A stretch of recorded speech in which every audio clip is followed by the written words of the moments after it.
Thank you so much. I'm Evan.mudryk, my stroke how-to, my host, and my guest, the first guest is Charmaine. The last time is very difficult. As you know, I had a stroke long time ago, and Mm-hmm. and you present in Pinocchio your speech therapy, or Yeah, it's yeah, something like that. yeah. So yeah, so I mean so Charmaine, the question is what's the interest of like um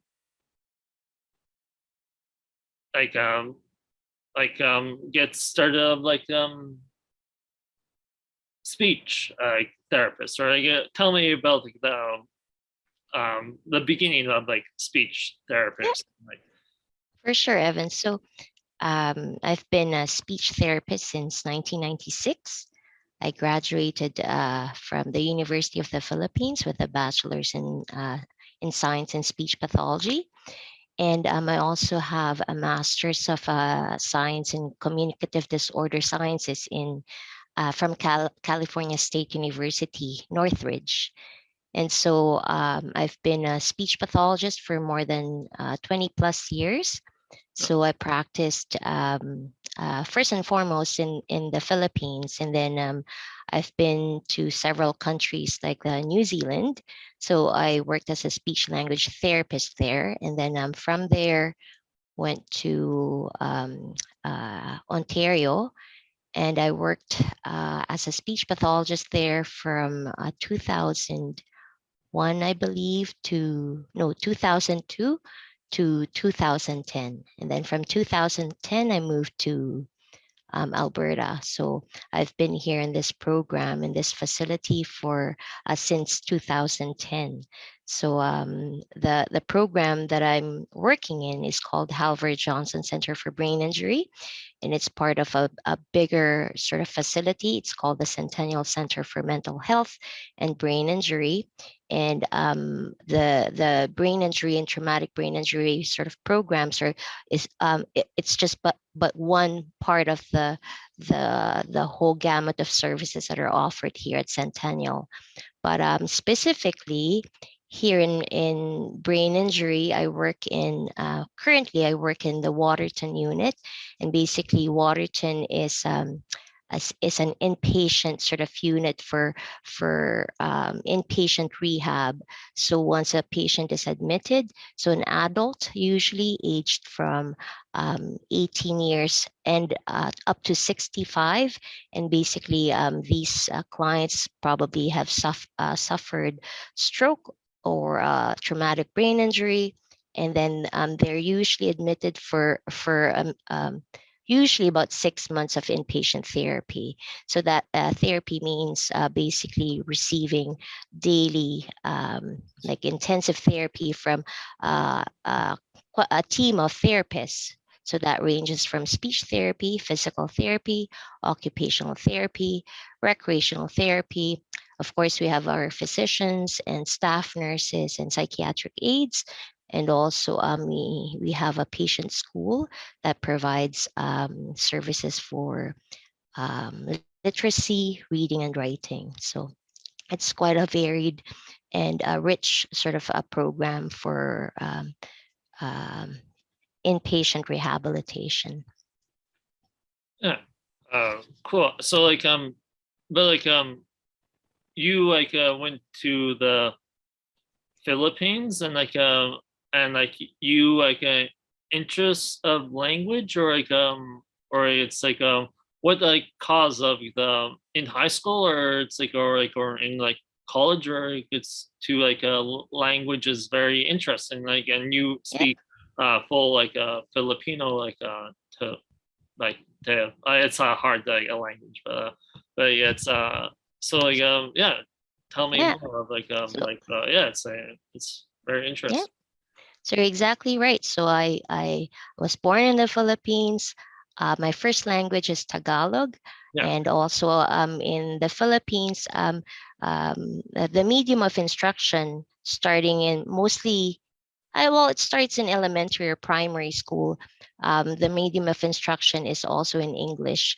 Oh, Yeah, so basically, from a very early age, I think I've been sort of like linguistically inclined. I'm also into music. So just in terms of the rhythms of speech, the patterns of speech and grammar and syntax and that kind of thing, it's quite interesting for me. Um, what else? I think back in high school, I knew that I wanted to be a doctor, but oh, yeah, but pursuing a medical degree in the Philippines is quite expensive. So we're not. I'm not from a rich family, so one of the other options that was open for me was to go into an allied medical profession.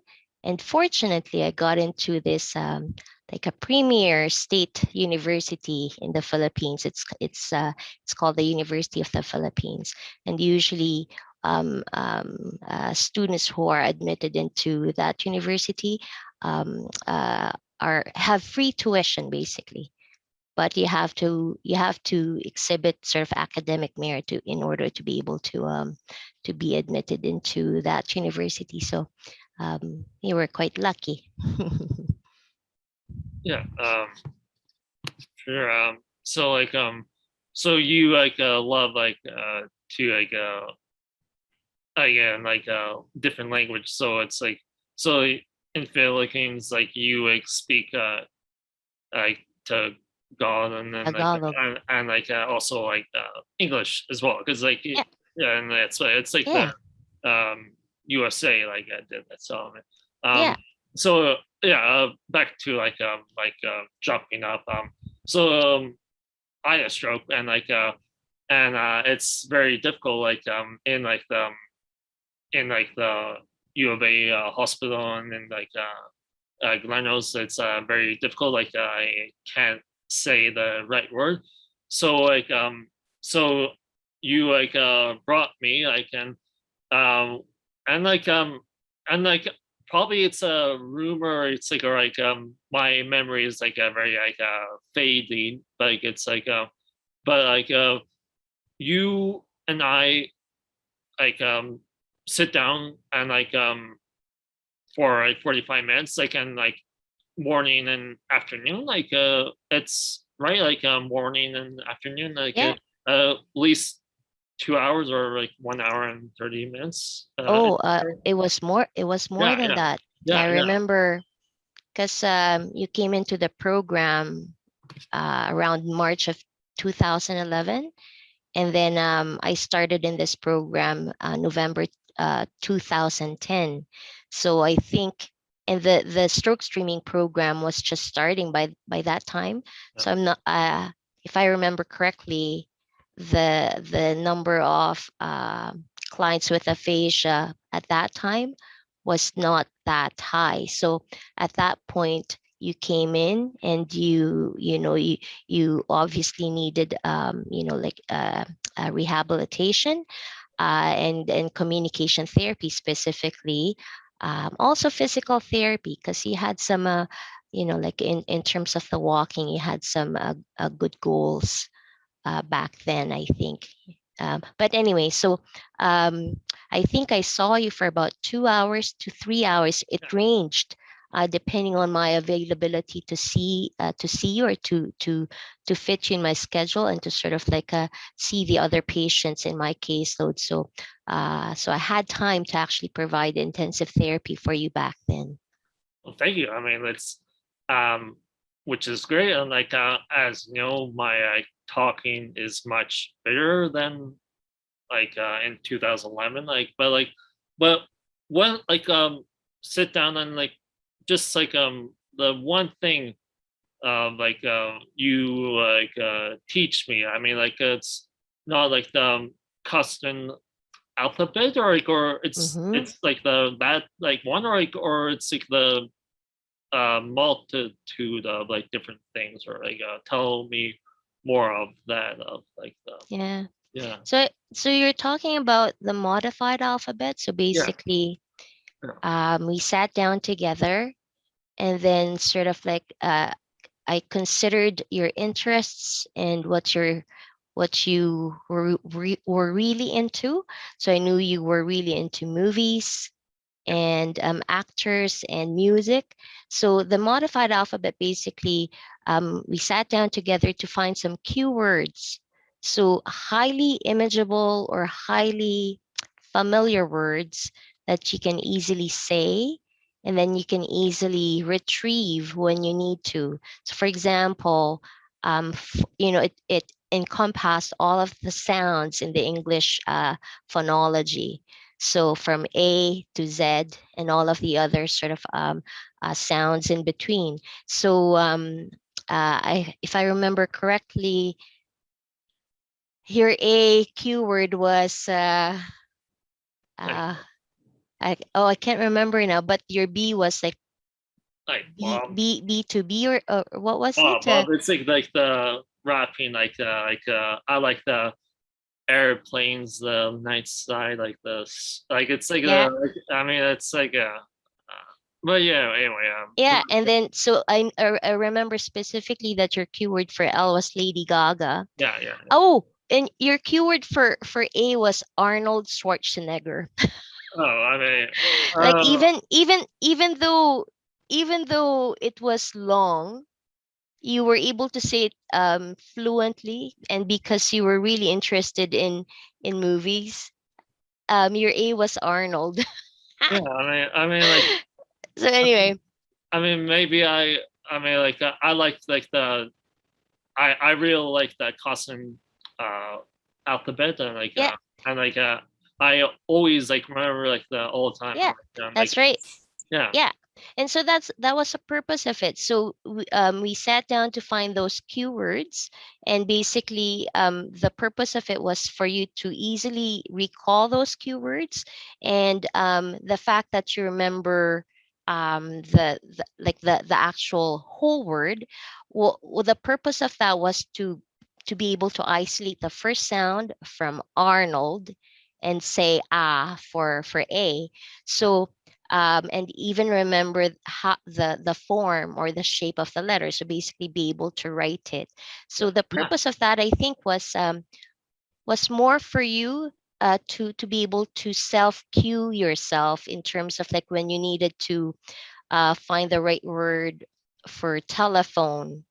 But sometimes it's hard to sort of access the word form for that thing that you use to call a person. So but for you, I think when you first came in, I think you had some residual written skills. So you can I think write down the first few letters, but then um, we weren't able to actually find the like you weren't able to initiate or to say the word right off the bat. So I think the reason for the rationale for using the modified alphabet was more for you to self cue and figure out that, it starts with that. And so when you recall the keyword for T, can't remember what it was, like but like and then you can Taylor sort of Swift, like, what Ta- was it? Taylor Swift, The Taylor Swift. yeah, So yeah, you're able to remember Taylor Swift, yeah, yeah, and then you go and then yeah, yeah, you're able to sort of start off at the word telephone just yeah, from that. like So oh you basically was a self-cueing mechanism for you to find the words on your own without me having to uh, constantly cue you to start off the word with t. Evan, it starts with t. So no. yeah, So we devised a system for you to actually to try to find the word on your own using the modified alphabet. So it was a roundabout way for you to try and find the words. yeah, like it's yeah, like I think it's correct, and it's like the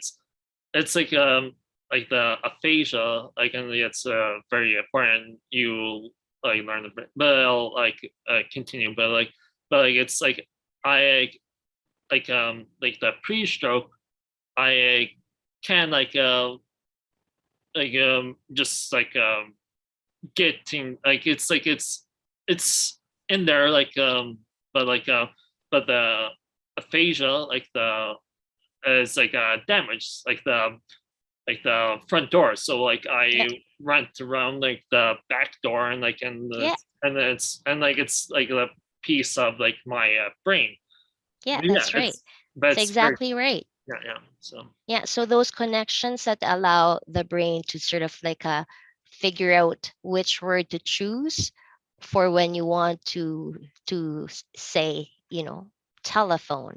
So that connection between the ideas and the word form wasn't was either severed or it was degraded. So we had to find a way to allow you to become more independent in terms of word finding. And I think that was the reason why we did the modified alphabet. yeah. So like back to aphasia, you learn about the aphasia or like it's like most like I mean I think it's most important of aphasia, like it's the mystery of it, but but you listen and learn. It's like difficult, but like you know what you mean, Yeah, yeah. I think I know what you mean. So, yeah um, you're referring to, are you referring to how I yeah as like a how speech yeah pathologist? Yeah, okay.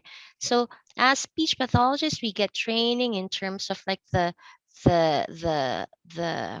um, aphasia as a condition and how to sort of like treat it, how to assess it, and um, in terms of like the different sort of approaches that we can use for providing service for that population. So yeah, so speech pathologists are basically trained to be experts in the field of aphasia therapy. Um, as as currently there are new sort of like approaches that are being um, uh, researched, and there are sort of like a developing sort of approaches that are being used right now in therapies that are more rooted in terms of theories of language sort of processing. So a lot of aphasia therapists are very familiar with these models of linguistic processing, and we, as part of the assessment, we try to determine where in the pathways is impaired in terms of like, is it more in terms of auditory comprehension, and basically in terms of auditory comprehension, is this patient able to sort of appreciate and recognize the sounds that he or she is hearing and appreciate the words that he or she is basically hearing, and sort of like, are there any impairments in terms of how the the ideas behind that word, how they're being activated and that kind of thing. So it's pretty complicated and complex, but it's it's quite useful in terms of helping us figure out what systems are impaired, and then from there we provide a more specific impairment based approach towards addressing the difficulties that the patient is experiencing. yeah Am I making sense, Evan? yeah I think so. It's very difficult, but I mean yeah but it's like you know I was yeah I complete the my English degree, Yeah, so yeah, that's great. You have background in yeah, psychology and so yeah, linguistics, so yeah, yeah, you most likely understand what I'm talking about. yeah, but I mean, but like doing English but and not like the different science or something, but I'm very I'm I'm listening and and response like different questions and Mm-hmm. uh, that's good. But anyway, so I remember I just not like the like your script, but my mother says to me uh like you dream the me or it's like a part of I mean probably it's probably it's misheard you, but you dream me of different things, but like Oh, yeah. So you remember you um, mean like earlier about me, or it's like it's very interesting. Like, but you no, don't. I'm not sure. Um, before, like when you were nearing discharge, or I Yeah, think it was at the time of discharge, I met with your mom. yeah, Like, just chatted with her. And I said that you did great in the program. Like you stayed for 7 months. Usually it's about 6 months. yeah, But I think because you were so young and you were so stimulable to therapy, I thought that maybe having advocating for an extra month, an extension for you was something that could result in in functional gains, in more functional gains in terms of your communication skills. And so I advocated for you to stay for an extra month. yeah, And then at the end, when you were about to be discharged, I think I had a chat with your mom about, you're so young, you're so motivated, so eager, and so persistent that I think, because you were in the prime of your life, like you were you were attending university, yeah. you were one of the editors of your school newspaper, Sure. Gateway, right? And then your stroke happened, and a lot of that was just like, it just stopped, right? And Yeah, then you concentrated in your therapies and that kind of thing. And so my thought was that I think I made a remark to your mom about, I won't be surprised if somehow you know even after discharge, you continue on with the path you're in terms of your education, or you write a book yeah, or yeah, something along those lines, because I knew that you were so determined to improve. And like when you want to do something, I've seen that in you. Like when you want to do something, um I've seen you like be so focused, and you've achieved a lot of those goals. So even after discharge, so you completed your degree, yeah, right?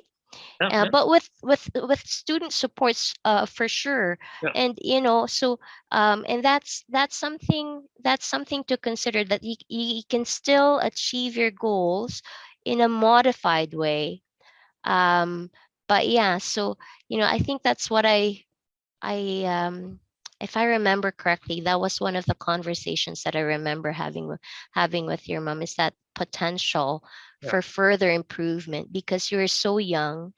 yeah, And the younger you are, the better the, like, even after that period of like spontaneous recovery, and even after 2 years of like post stroke, literature still says that there can be improvements that are still happening over the years, even after chronic, like even if you have chronic aphasia. So um so yeah. yeah, yeah. I mean, Does that make no, sense? yeah. I mean, it's I think that, totally. yeah. I'm like, Yeah. um, yeah. I mean, thank you. I like, but like, yeah, but it's like I'm very busy of like different things and like finished the degree and like in COVID like started my like YouTube channel like and Mm-hmm. yeah and like other like stuff yeah it's like different things and but um but yeah it's like but all like all like some like probably my like script is good so so like you talk about like the 7 months so like you speak at the council or like just to plead like 1 more month Oh, yeah well, I mean yeah tell me about it I mean or, you make it sound like it's like Lord of the Rings, yeah I know or like it's like a prior I mean yeah oh, like it's not necessarily the yeah council. It was well, like the yeah whole treatment the whole treatment team. So basically, um, because the back then the treatment team and the stroke streaming program, um, it was quite strict in terms of that 6 month the stay, like the duration of the stay.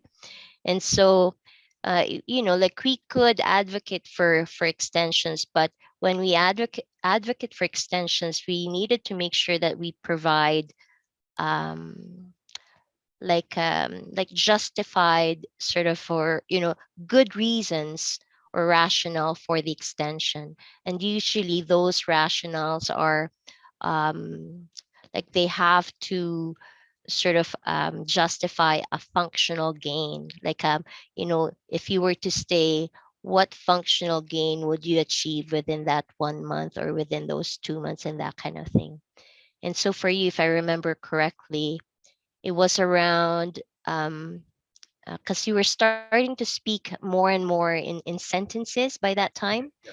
And you were I think retrieving verbs and nouns more easily by that by the 6th month mark. So I thought that maybe an extension of 1 month could further sort of like cement those kinds of skills so that he can request more easily using at the at the sentence level. And if I remember correctly, that functional sort of goal that we had for that 1 month extension was Evan will be able to order independently his own coffee Yeah. at Which the local Tim Hortons in Ponoka, without supports basically. So, which and I I think we did. achieved that because now you can say, "Can I have a medium double double?" No, like I said like a coffee Yeah, double, yeah, that's great. So can I? coffee I double would double. like, yeah, I would Yeah, like a like medium double double coffee, please. yeah, but yeah, I love like to like now like I love to like talk because as you know like pre-stroke I was pretty shy before and that's why like the stroke happened I just wake up and like it's yeah like very No, very yeah it's dire true. and it's like to speak and speak well Yeah. and like as like different guest speaker like Mm-hmm. serious of like the stroke awareness and yeah Yeah, that's right. yeah So so and that's so admirable because you've made that part of your advocacy as a stroke survivor. yeah And I think so commenting on that, like when you're talking about being shy right before your stroke, and now like after your stroke you made it like you made a personal resolution to become more yeah persistent yeah maybe. And that's part of like one of the factors that impact stroke recovery or language recovery is that when you are quite persistent and if you are a risk taker in terms of communicating, um, those extra opportunities for communicating um, is a good sort of like it stimulates further recovery. So it creates opportunities for you to use your language, and it creates opportunities for improved understanding because you're interacting with people, and you have to understand what people are saying to you. So it's basically working on the different modalities of language, from comprehension, auditory comprehension, to verbal expression, like even for gesturing, even for reading and writing. So all modalities are being um, impacted with those. Well, like if you're the type of person to always hey, I'm going to try and do a presentation on stroke and aphasia. So you're doing your preparation for the speech, and you're reading, you're writing, and then you're practicing your speech for your presentation. So it all adds up. And so like it helps basically if you are a persistent communicator, and if you are a risk taker. Yeah, yeah. I am a risk taker, and like There you go. that's why like I have no script, no outline. It's like I'm like and it's very like yeah, it's strange, but like I'm really loving it. It's so great. But anyway, I'll like continue. So like the stroke survivor is not too common. Like how many like percent like chance of the in Alberta or in Canada, or like it's like broadly like you like know like the figure of like or it's Well, like a pretty low, but it's like a rising or yeah. yeah. So I do have some access to some figures here. So according to the Canadian Chronic Disease Yeah. Surveillance System, so they did a study back in 2012 and 2013. And so for those years, they found that in Canada, there were around 741,800 stroke survivors. And then the occurrence rate of stroke was basically 297 per 100,000 in terms of the sample of the population. So yeah, around 2.6% occurrence rate. So yeah, it's like small, but it's like still significant. I mean Well, yeah yeah, it's one of the leading causes of disability and also death in Canada, I would say. yeah. So like I'll like talk about like COVID post. I mean it's like I guess still COVID, but it's like you like know like the stats of like the COVID like stroke patients, or like or you don't know. Oh It's like no. it's yeah Yeah, I don't have access to that yeah information, Evan. yeah but like but you are like in like the like Corbett it's Pinoca, but it's like the part of like the Centennial Center, but how many how many cases, like because I was like 20, but like it's like a younger patient, like the 1918 like stroke survivor, like or just me, like I'm like the only one. Oh, Yeah, I mean uh, well, during the time that I've been here for the past yeah 11 or yeah 11 years, yeah it's a long time. um, I think there's not a, like there is a certain percentage of clients who come here who are quite young, Yeah but it's not that common, I would say. Yeah. So that's why, in terms of, of all the clients that I've had and served and helped regain their communication skills, you basically stand out because you're so young. um there's a certain uh you know uh population that come in who are quite young, but it's compared to the whole, it's not that high. yeah yeah so That's my personal experience here, yeah yeah Evan. So yeah I'm not sure about yeah yeah the provincial statistics or yeah even the national statistics. no fair enough, and thank you for doing this, but I have like 5 minutes, so yeah probably like maybe to Wrap up. wrap up but anyway I'll I bought like the tickets to see the choir and like the Mm-hmm. like old like gospel church or something, Yeah, and like yeah United Hope. Yep. yeah and like Oh no, Knoxmet. I think Knoxmet. Yeah. yeah but like you also like fly down to New York and like other like places, so I mean like yeah, so it's pretty cool because I love to sing karaoke and like different songs, but like and you also like do the same like like a different, but it's like a similar. So yeah, Mhm. so like Telebellin flying to New York or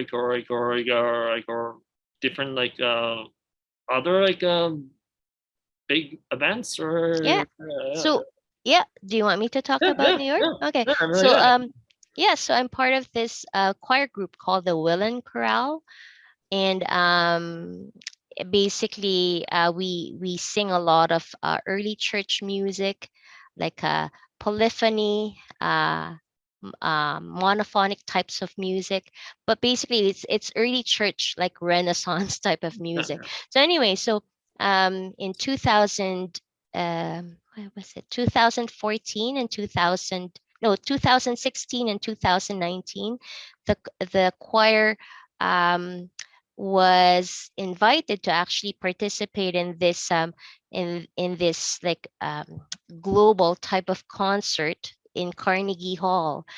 So a dream come true for a lot of us, because Carnegie Hall is basically like considered the, like, you know, the best of the best type of venue for artists and musicians, right? So and we got to sing in Carnegie Hall twice. yeah So that's amazing. it's been a great experience. And now, so starting for next year, if the COVID sort of restrictions are, you know, like would allow for for Yeah. us to sing, we have plans of singing in a different venue. So we're hoping to sing at a venue called Cadogan Hall in the UK. And Oh, so UK. yeah, so Oh, oh, that's good. so that's for next year. So hopefully hopefully it happens. But yeah, Yeah, cool. I'll wish you good luck. I mean, like, thank you. I mean, but yeah, but it's like lots like too many things, but like just like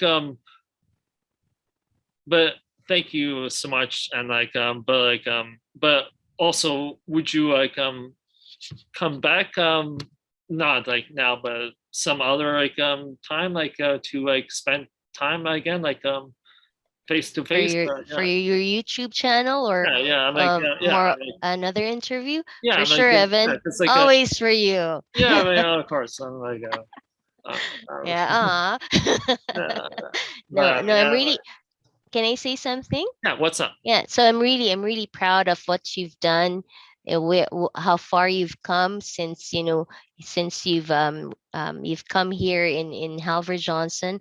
Like, you know, a lot of major milestones in your life, right? Like being able to drive a car again, yeah um, to go independently, move yeah around, finish your degree, and now you're hosting your YouTube channel. So what a great advocacy for stroke, and making people aware of what aphasia is.